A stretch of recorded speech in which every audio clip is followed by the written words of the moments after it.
2 minuti, cosa annunci a noi e ai cittadini?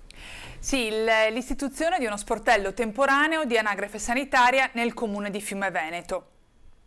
Come sa direttore, è imminente l'arrivo dei 2 medici di base, quindi la presa in servizio, e abbiamo voluto, per venire incontro ai cittadini, per agevolare la scelta di medico, il cambio di medico dei cittadini del comune di Fiume Veneto, impegnare forze proprie. Per questo ringrazio anche i dipendenti del comune di Fiume Veneto, perché si sono impegnati anche in questa ulteriore attività. Uno sportello che sarà aperto dal 2 al 27 di agosto, il lunedì e il giovedì dalle 15 alle 18, il martedì, il mercoledì e il venerdì dalle 11 alle 14.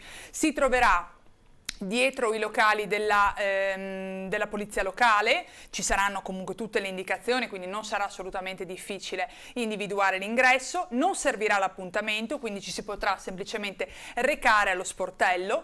Solo un avvertimento, nel senso che dei 2 medici di base, il dottor Basso prenderà servizio il 2 di agosto a Bannia, con uno studio accanto alla farmacia Vezzù, mentre la dottoressa Corazza prenderà servizio il 9 di agosto al primo piano della farmacia Fiore a Fiume Veneto. Perché questo è importante? Perché chi volesse individuare come proprio medico di base il dottor Basso o la dottoressa Corazza non lo può fare prima della loro presa in servizio, quindi dal 2 di agosto per il dottor Basso e dal 9 di agosto per la dottoressa Corazza. Jessica Canton, sindaco di Fiume Veneto, la ringrazio. Grazie a voi. Questi sono i miei ospiti.